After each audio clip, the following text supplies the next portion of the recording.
Greetings. I am Walt Bauer, and I'd like to welcome you to the Human Development Institute's first fall seminar. My brief visual description is I am a white male wearing glasses with hazel eyes and a blue and white patterned shirt with a blue and gray striped tie. My pronouns are he, him, his. I'm sitting in front of a virtual background. My virtual background is a 3-story brick academic building that has offices for the Human Development Institute on the University of Kentucky campus. The sun is shining on the brick building. We welcome all the participants who are joining us today. Our presenters will provide an opportunity for questions today, and we welcome questions from all of our participants. Please type your questions for our speaker in the Q&A box for a robust question and answer session. If you hover over the bottom of your Zoom screen, you will see the Q&A option. Please use the chat box for technical questions. You are joining the webinar on mute. There is not a participant video in the webinar room. We have live captioning for the webinar in the closed captioning feature. Turn on the captioning by clicking on the closed caption button at the bottom of your screen and then clicking show subtitle.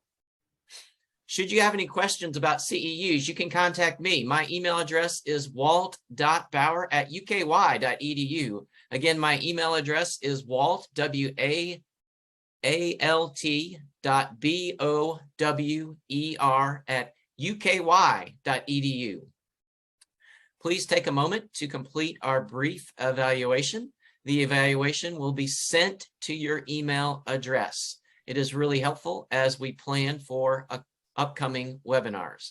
The title of the webinar is Doing More Within Same or Fewer Resources, a Key Imperative in 2022 and Beyond, the Care for Improved Understanding of Data-Driven Decision Making.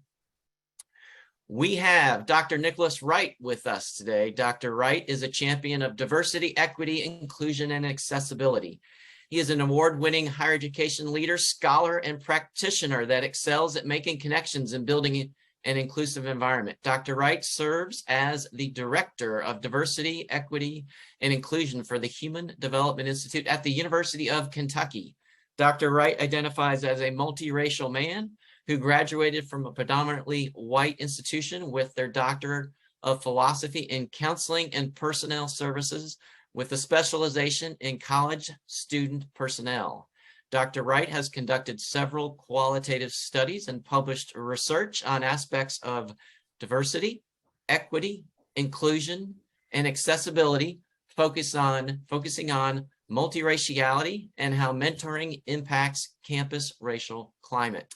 Dr. Wright has presented at various higher education institutions across the nation and nationally at the American College Personnel Association on a variety of topics such as accessibility, multiraciality, bias, belonging, and mentoring. We also have Dr. Alan Lewis with us. Dr. Lewis is currently Dean and Professor of the School of Health Professions at the State University of New York Downstate Health Sciences University in Brooklyn, New York, where he has been in this role for over 6.5 years.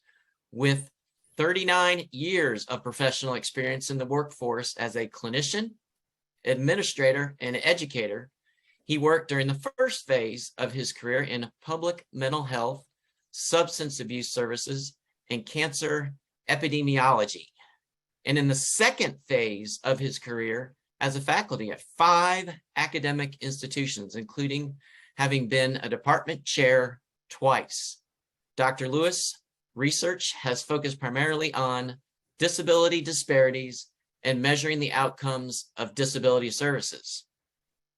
I am now going to turn it over to Dr. Lewis. Dr. Lewis, the floor is yours, as they say. Thank you very much, Dr. Bauer, and good afternoon to everybody. So we have a good sized group today. I'm very happy to see so many people.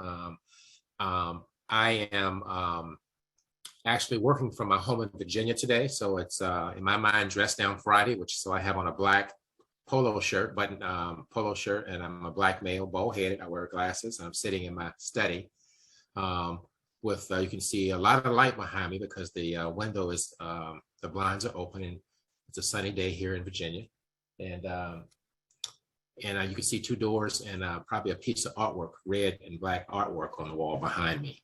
And my pronouns are he, him, and his. And I'm going to try to share screen now to see if we can't get our visual aids up and rolling so we can shove off and get going. Let me know when you can see it. We can see it, Dr. Lewis. Okay, great. Yes, we can. So I just want just a few preliminaries.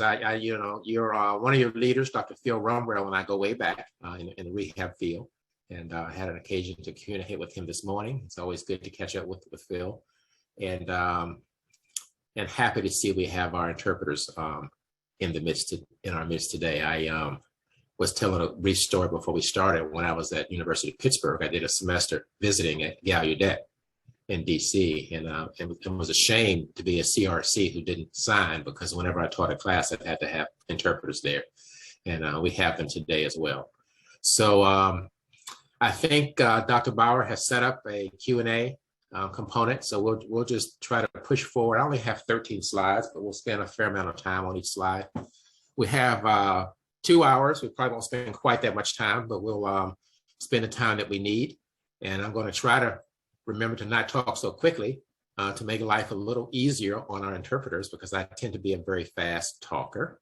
And I will say at the outset, since I am at home, I have my dog in the study with me. So hopefully she's right now napping. Hopefully she doesn't snore too loudly. And I figured keeping her in the room with me was better than having her roam the house, because then she'd be seeing things outside and barking at things and disrupting our engagement. So our topic today is doing more with insane or fewer resources. I often call that doing more with less. A key imperative in 2022 and beyond, and the case for improved understanding of data-driven decision-making. One more time, that's a long title, much longer than I prefer. Doing more with insane or fewer resources, a key imperative in 2022 and beyond, and the case for improved understanding of data-driven decision-making. All right, so the first few slides are really going to sort of set the context, and then we'll jump into our key discussion, which is really about data-driven decision-making. And hopefully throughout this conversation today, I'll make the case that because of the context that we live in now in the healthcare system, that we have no choice but to engage in data-driven decision-making as a key tool to help us manage the accountability demands and be able to understand what works and what does not work. And then we'll get into some basic level conversation about what I mean by data-driven decision-making. And so let's get started.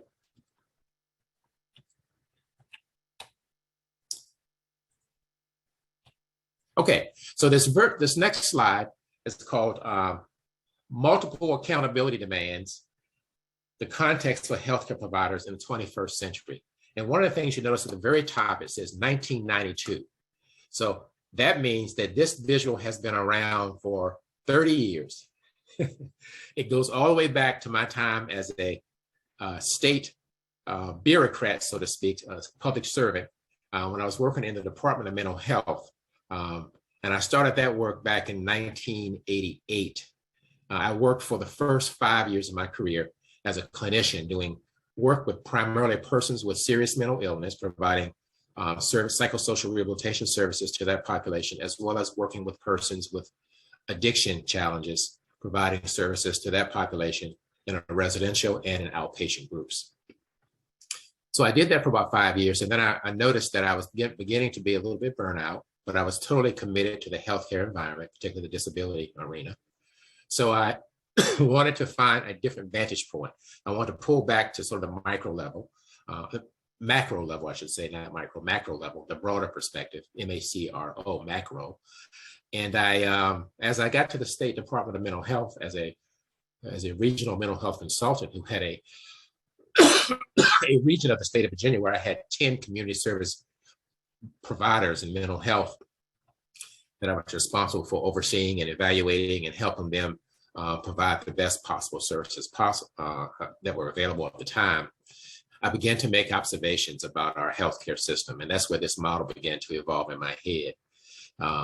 And so one of the things I immediately noticed was that there are these four countervailing stressors that are encroaching upon all healthcare providers. Then, in the early 1990s and still today, I don't think we've had any mitigation of these pressures. So at the very top of the and we may have some folks, including Dr. Rumrell, who are not able to see this. So this is an elliptical diagram, a sphere, so to speak, and it's one sphere inside of a larger sphere. And so the smaller sphere inside has the word healthcare providers in the middle. And that's where most of us sit as either healthcare providers or persons who are training healthcare providers to go out and provide direct clinical services to persons with disabilities and other health conditions. At the very top of the, outside of that small sphere that has healthcare providers, and you have four arrows, one from the top, one from the bottom, one from the left, one from the right, all pointing inward, encroaching upon this healthcare provider sphere. And then you have text attached to each of those arrows. So I'm going to talk about those texts. So at the very top, we have the arrow that's encroaching upon healthcare providers that speaks to limited and uncertain funding. And so I think most of us would agree that if you're working in the healthcare arena today, your funding will come primarily from state agency executive branch organizations or third-party payments, insurance providers. Either way, the funding that we have to provide services to persons who have disabilities and healthcare challenges is not unlimited. And in some ways, it tends to be uncertain, particularly state money, because as we know, state money, executive branch agency money, is under the purview of legislators, and legislators change things on occasion. So the first argument I'll make is that if you're working in healthcare or the disability field, and I'll use those terms interchangeably, your funding is not guaranteed into perpetuity, and it's limited. We don't typically have all the money we want to provide services. I think that many of the challenges we're dealing with in healthcare and in the disability world, if we have the ability to devote and allocate, let's say, $1 million to each person who came in for care, we could ameliorate a lot of issues. But the reality is we don't have those kind of resources. So it's not that we don't have the know-how, we just don't have the resources to go around to give everybody exactly what they need. So as a healthcare provider, the very first demand that encroaches upon you, or stressor or pressure that's so on your back, so to speak, is that of limited and uncertain funding. A directly countervailing force would be the increasing demand for services. So if you're able to go to the bottom of the diagram, you see another arrow coming up from the bottom pointing to the healthcare provider sphere. And there we're talking about increasing demands for services. And we all know that there's no shortage of people who knock on the doors of healthcare providers seeking services.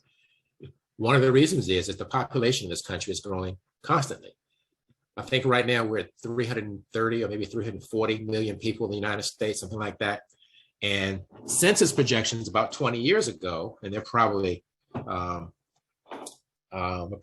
of that at this point because the population increase has picked up speed.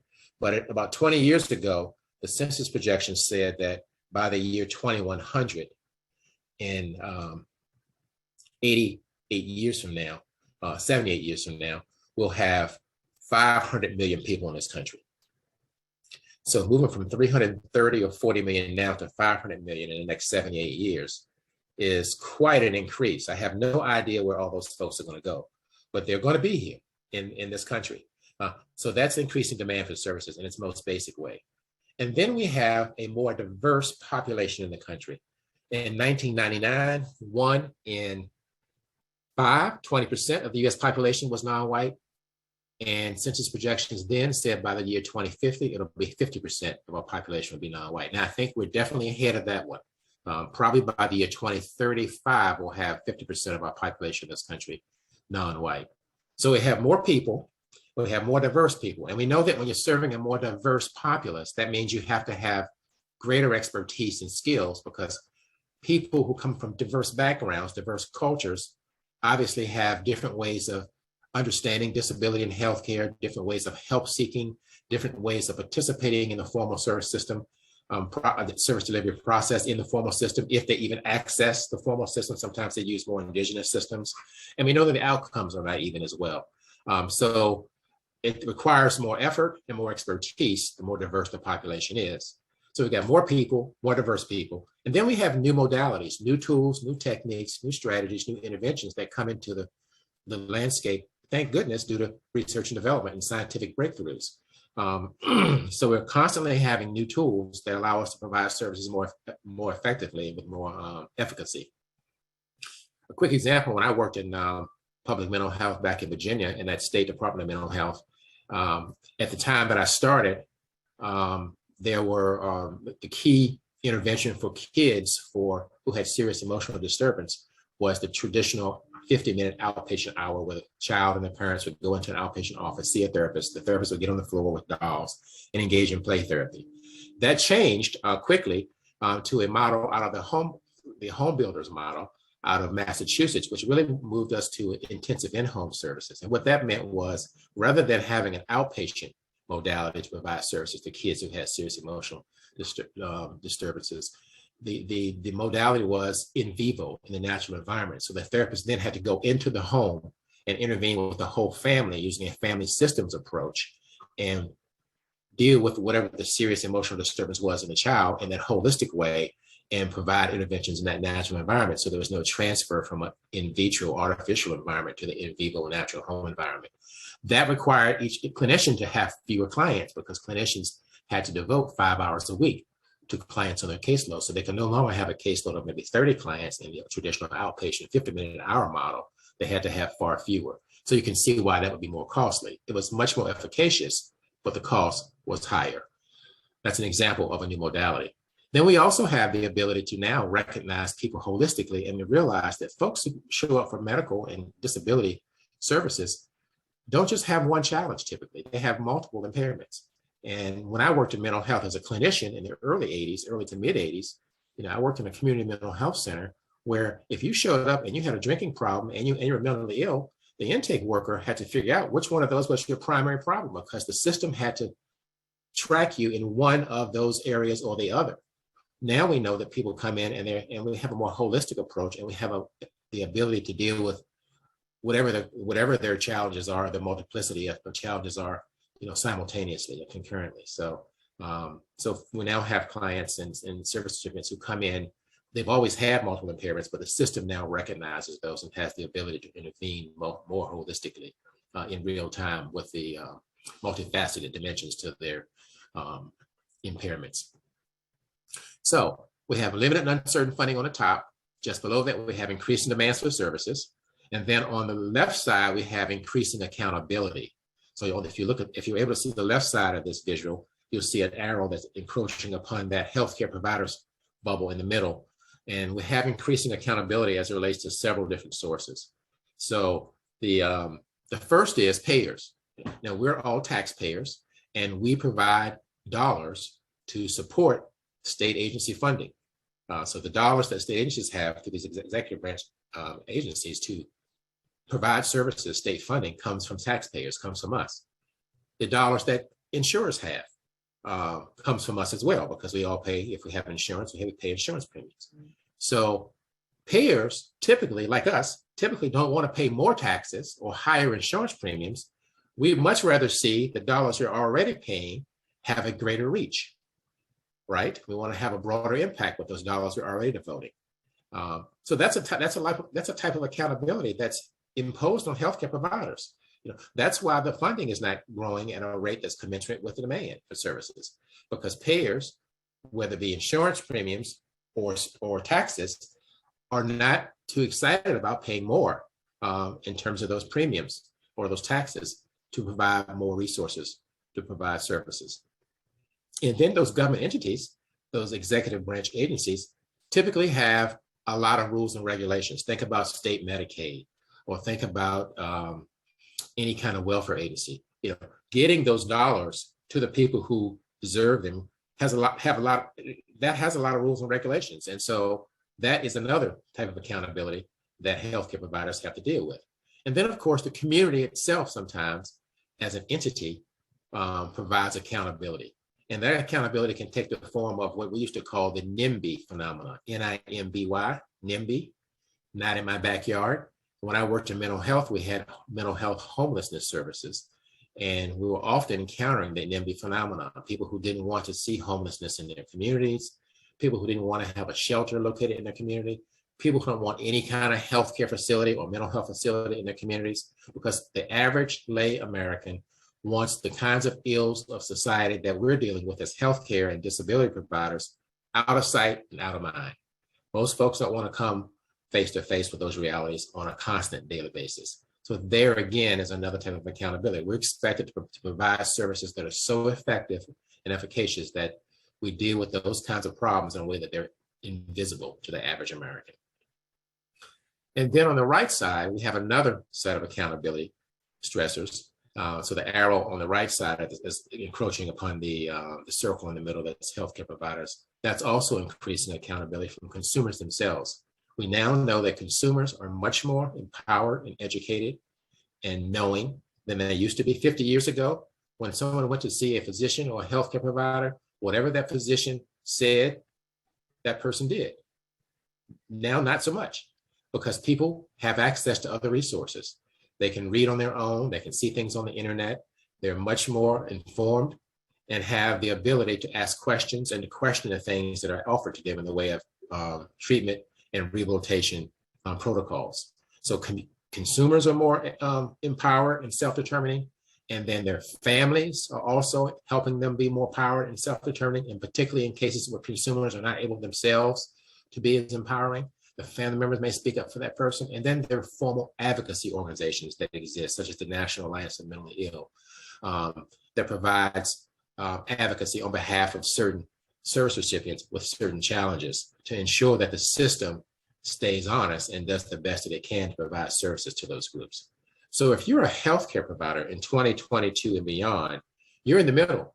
You're in a pressure cooker, because you've got these four countervailing demands: limited and uncertain funding on the top, increasing demands for services on the bottom, and two types of accountability on the left and right, encroaching upon you and imposing upon you constantly. And what does that mean? That means that you have a mandate within the bottom here, an imperative to do more within the same with your resources. You've got to be able to function without having resources that grow at a pace that will be commensurate with the demand that's increasing, because they never match. Those two never match. Therefore, healthcare providers must know what works and what does not work, or you'll waste resources. And when you ask the question, what works and what does not work, those are basic evaluation questions. Those are basic questions that data-driven decision-making can answer. So those are the questions we have to ask ourselves all the time as healthcare providers. What's working? What's not working? Look at the data to see what works. If it's not working, fix it so that it does work, or discard it, because we cannot waste resources. We don't have the resources to waste for things that are not efficacious. Okay, next slide. So disability is a bona fide dimension of culture. Culture is the ways, traditions, values, stereotypes, assumptions that are synonymous with a group. It's a lifestyle. It's a subjective reality, if you will, that helps unify some groups because they're similar along those dimensions, and it distinguishes those groups because they're different along those dimensions. So in this country, we typically talk about culture or think about culture first and foremost based on race and ethnicity. And that's for two reasons. One, because of the slavery experience, and two, because race and ethnicity are the two dimensions of culture that we, for those who are sighted, you feel like you can make a judgment about a person's race and ethnicity when you see them, if you are sighted. And your judgment may not be on target, but at least people feel like they can make the judgment, for better or for worse. The other dimensions of culture, disability status, may or may not be visible to the eye. Language may or may not be visible to the eye, although when a person starts speaking, obviously you can hear it if it's a different language. Spiritual or religious orientation, not necessarily visual. Sexual orientation, gender identity, not necessarily visual. Socioeconomic status, not necessarily visual. political affiliation, not necessarily a visual. What does a Republican look like versus a Democrat? They're two different cultures because there's a set of values, stereotypes, norms, assumptions that go with being a Republican versus a Democrat, but they're not the same, but you can't see who's who or hear who's who just when you encounter people until you get to know them. So culture is a multidimensional concept. And the reality is that each one of us has multiple cultural identities. You know, I'm a Black man, I'm a United States citizen, I'm a faculty member at SUNY Downstate, I'm a rehabilitation counselor, I'm a health services researcher. Each of those could be considered to be a cultural orientation for me, all in the same person. So the cultural concept is pretty complicated. And so it's multifaceted. Now, disability also is a culture. We know that having a disability comes with a certain lifestyle, a certain worldview, a subjective reality, if you will. So awareness of disability by the lay public is increasing, and it has increased in this country over the last 120 or so years.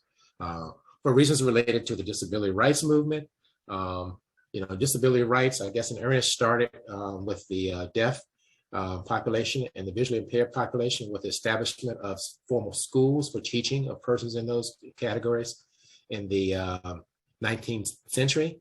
And then disability rights movement really began to gain a head of steam in the beginning of the 20th century, the early 1900s. And between the early 1900s and where we are today, there are probably 2 or 3 dozen legislative acts that have really brought the concept of disability into focus for the lay population. And so now in 2022, we have an increase compared to where we've been previously, an increased recognition of the pervasiveness of disability.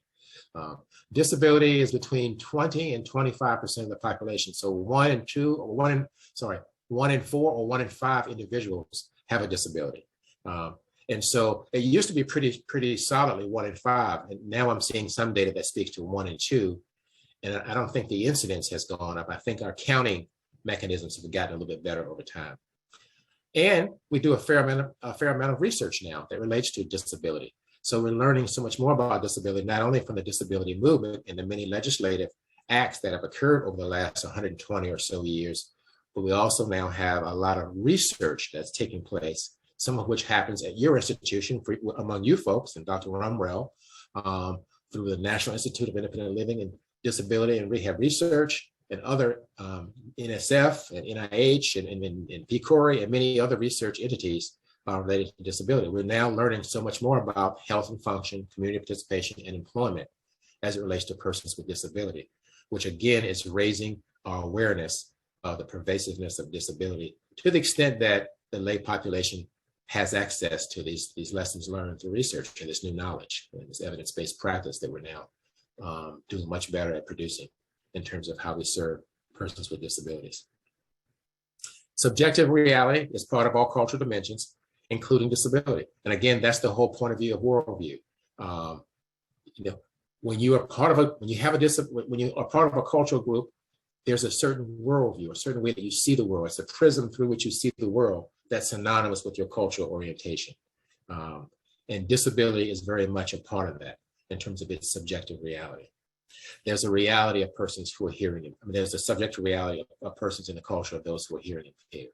There's a subjective reality associated with persons who are visually impaired. A subjective reality associated with persons who have mental illness or persons who are mobility impaired or whatever other disability you want to mention. There is a set of common realities that go with persons in those groups that makes them a cultural orientation and that distinguishes them from other groups that don't have that same subjective reality. Disability, equity, and inclusion includes disability now as a dimension of culture, not just race and ethnicity. We're now also talking about disability as a dimension of culture. And with equity, and I know I'm preaching to the choir because we have Dr. Wright here. I know this is his expertise. With the concept of equity mean that opportunities for persons who are disadvantaged due to their diversity orientation have opportunities that offset that disadvantage. We're not talking equality. Everybody doesn't get exactly the same thing. People get what they need based on their level of disadvantage, which means some folks get more than others because they have more disadvantage. That's what equity really means. So when we talk about disability as a dimension of culture, we're talking about leveling the playing field in a way that we're not doling out resources and opportunities in equal allotments. We're doling them out in a way that allows for different levels of disadvantage to be offset so that everybody has the same opportunity. And we're trying to make sure that people can participate fully. That's the bottom line quality of life index we're looking at, and that people receive full validation for who they are, no matter who they are and what their unique attributes may be as a person. Okay, so let's move on and begin to jump into the data-driven decision-making piece. The first two, this slide, the previous one, the visual, are sort of context as we drill down a little bit. So the rest of the slides are really going to be talking about data-driven decision-making as a concept, and it's going to be a very basic point of view. So the definition that I use is data-driven decision-making is a systematic and intentional process to have data to support decisions. Data-driven decision-making is also known as evaluation. It's the exact same thing as evaluating a practice or program. It's formal evaluation, practice or program evaluation. Exact same thing as data-driven decision-making. I use data-driven decision-making as a term often because the idea is we use a systematic and intentional process to have the data to make decisions, because we want to close the loop and not just collect data, but have those data inform decisions about how we can improve the practice or program that we've collected the data on. So decision-making, we know will happen whether you do data-driven decision-making or not. The bottom line is we make decisions all day, every day. If you're a healthcare provider, you're going to make decisions whether you have data to support those decisions or not. The idea is we don't want you making decisions based on personal hunches or anecdotal information. We want you to have data that you collected systematically and intentionally to base those decisions on, because then the decisions are more solid in terms of their basis. They're based on data, and the data has driven the decision, and the decision is much more reliable and valid at that point.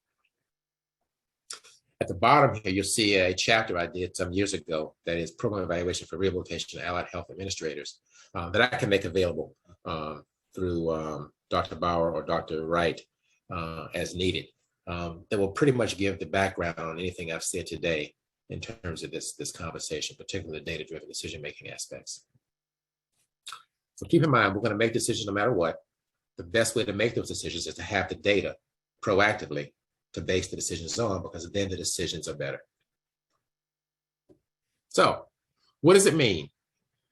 Most organizations are not prone and positioned to engage in data-driven decision-making in a systematic and intentional way in terms of the organizational culture. So one of the things I like to talk about is how do you begin to build a culture of data-driven decision-making within an organization? Because when you begin to build that culture, that is, so the organization has values and assumptions and procedures that support data-driven decision-making, then it becomes much more institutionalized, and it's easier for the organization to keep it going and sustain it over time. So the first step in building that organization, the culture of data in an organization, is to understand the accountability mandate. That must be clear. And that's the very first visual we just talked about in terms of those demands. Limited and uncertain funding, increasing population, more diverse population, and accountability from those two other sources, citizens and consumers and families and advocacy groups. So every organization must have its own way of articulating that mandate that we all have to know what works and what doesn't work, because we can't waste resources. So whether you use my model or some other way of doing it, doesn't matter. The point is you got to get that concept across in a pervasive way in your organization. The second step here, the second bullet, is to really promote something I call logic modeling. And you'll see a citation there. I did an article some years ago in 2009, actually, on logic modeling as a vocational rehab program manager's best friend. Now, some of you may be familiar with logic modeling. I love logic modeling because it's a tool that allows you to understand how a practice or program operates. And it's somewhat visual. It's a linear model. It's somewhat visual. It should be a one-page maximum, so you can see at a glance how this program or practice operates. And it allows you to have a beginning start on some evaluation questions or data questions that you can begin to answer about that program or practice. So what I've given you here in the middle of this slide is a breakdown of the 4 components of the logic model. Logic models include inputs, activities as the second component, outputs as the third component, and outcomes as the fourth component. And I have those arranged horizontally across the page with arrows going from the inputs to the activities, and an arrow from the activities to the outputs, and an arrow from the outputs to the outcomes. So when we say inputs, what are we really talking about? We're talking about the raw materials. So when a program goes about the business of doing its work, there's some things, there's some resources a program or practice would have at their disposal before they do anything, before they begin delivering their interventions. And those would be things like participants or the service recipients who receive the services, the staff or the faculty or the clinicians who work in the program, the philosophy that around how the program does its work. And what I've done is, as I've given these examples here, I assume that we're talking about a placement program, a vocational or job placement program. So the inputs or the raw materials would be the participants, the staff, and the placement philosophy. So every program that does job placement should have a placement philosophy or a curriculum that undergirds how it does the placement, or a theory of change around how it goes about ensuring that people get placed. And the theory of change is the logic around why you expect the change to happen because you're delivering a certain set of interventions. We'll say more about that a little bit later. So the activities there, so the inputs lead to the activities. The activities would be those key processes, those things that the program does over and over again that really do constitute the operational definition of how a program functions. So if you're talking about a job placement program, there'd be things like case finding the service recipients who can benefit from your job placement services, engaging in training them to whatever extent you need to be able to keep a job, whether you're doing basic vocational training where you're training them for specific jobs, or whether you're doing work hardening or work adjustment training where they already have skills for a job, but you're making sure they have the skills that allow them to be successful in the job, such as being punctual and on time and interactional skills and those kind of things. And then you do the placement. Obviously, if a person doesn't have a job, you got to get them to a job. And so it's a placement process that goes with that. So the activities in this job placement scenario would be finding the clients, training them and whatever training they need to get them ready to be placed, and actually placing them. And those are the key activities or processes that the program engages in over and over again that essentially constitute the operational definition of what the program does. Those activities, processes, and protocols. And then once you've done those things, you come out with a yield, and the yield would be the outputs. In other words, what do you have to show for your work? How does a program or practice provide documentation that it's actually done its work, that it's done case finding, that it's done training, that it's done placement? So the outputs or the yield really would be the number of participants that you've engaged with, that you've taken in terms of your intake process, the number of hours of training that you've delivered. It could be work hardening or work adjustment training or basic vocational training, but the number of hours of any kind of training and the various types that you provided in your program, and the number of people placed. So the goal of the outputs is to give you a sense about who was served and how much. How much is very important because that's a dose. That's a dosage measure. And then we move over, and I'll get back to that in a minute. Then we go over to the outcomes, and the outcomes are the bottom line impacts on the people. Unit of analysis will be the people who are in the program. How have they benefited from the services you provided, from the activities you provided them back 2 steps back in the logic model? It'll be the number of people who are placed to jobs, the number of people who have sustained employment, however you define that, and the actual ratings that the employers have about these individuals you place, their performance, and the persons who've been placed self-ratings about their individual performance. Those would be the types of outcomes that you want to look at, so you can have some measures of impact in terms of whether or not your program actually had any success. So once you have a good solid logic model that you can articulate and develop for a program, it should be intuitive. Anybody who looks at the logic model should be able to say, oh yeah, these are the raw materials, these are the inputs, these are the things that we do that are activities that operationally define our program.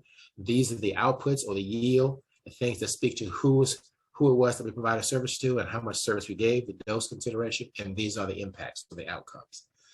So once that logic model is in place, it not only describes how your program works, it gives you some beginning momentum and understanding how to evaluate the program. Because if you look at the outcomes to the end and you're not satisfied with the outcomes you're seeing, the very first thing you do is you back up in your model. You go back to the left side, you go to the outputs and yield, and say, okay, First of all, are we serving the right people? Because we have an eligibility criteria.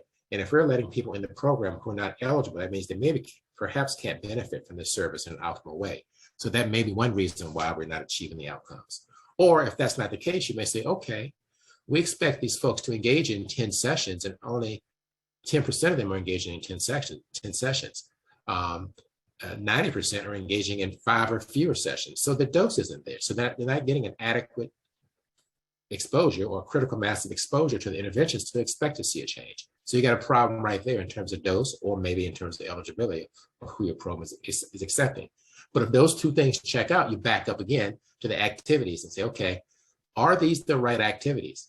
And then when you start thinking about these activities, you think, okay, are these activities based on a solid theory of change? And in that theory of change concept, we'll talk about in a little bit. In other words, are these activities the right ones to produce the change in our service recipients, our clients, or participants in the program? And then if that checks out, you back up to the inputs and say, okay, well, do we have the right people working for us? Is our philosophy correct? In other words, is our philosophy of providing services a certain way really doing us justice to receive the outcomes we're looking for downstream in the model? So you can see how the logic model, once you put it together as a one-page, at-a-glance visual depiction of how a program operates, from its raw materials to its activities, to its outputs, to its outcomes, also becomes a way to jumpstart your evaluative questions when you begin to have data that speaks to whether or not you're achieving any impact or outcomes in the program. So logic modeling should be a pervasive part of your organizational culture. Everybody who works in the organization as a clinician needs to have their own personal logic model. I believe each unit needs to have its own unit logic model. Each division needs to have its own division logic model, and the organization needs a macro level logic model. And all those multi-levels need to be in tandem with each other. So if you do that, then you're really beginning to build that culture of data, because people are understanding how programs operate and how the evaluative components fit into that, using the logic model as a basic tool. The third bullet, data-driven decision-making efforts must embrace the KISS principle. Keep it short and simple. KISS is keep it short and simple acronym. That means you have to resist the urge to engage people in your organization who are overly zealous and too enthusiastic when it comes to research. One of the worst things you can do is hire an evaluator or have somebody on your evaluation team who's a die-hard researcher who gets excited about all the data they see and wants your agency to conduct 100 studies a year. Can't do it. That's not your mission. Your mission is to provide services. You're a direct service healthcare organization. So you need somebody in there who understands how to be parsimonious and say, okay, we can answer these 2 questions this year. Well, here's the key question we want to answer. Let's collect data to support that. You can't go overboard and get too grandiose and too pumped up with someone who's too excited about it. So the process of data-driven decision-making needs to be contained, lean and mean, just enough, but not too much. And then we want to build data-driven decision-making into programs at inception, using either the logic model or something called the SIP model, which we'll talk about in a little while. But the idea is, if you're developing a brand new program, it makes perfect sense to build the evaluation components into the program at program inception. As a matter of fact, if you use the SIP model, it helps you in the program development process when you're building a new program. And we'll talk about that in a little bit. And then finally, in building that culture of data-driven decision-making in your organization, you want to seize every opportunity you have to allow faculty and staff to see that data-driven decision-making is a value-added activity and not only an add-on activity. Yes, it takes some additional time and resources to do it, so it is an add-on activity, but you can't afford to not do it. And therein is the reason why you have to convince people that it's value-added.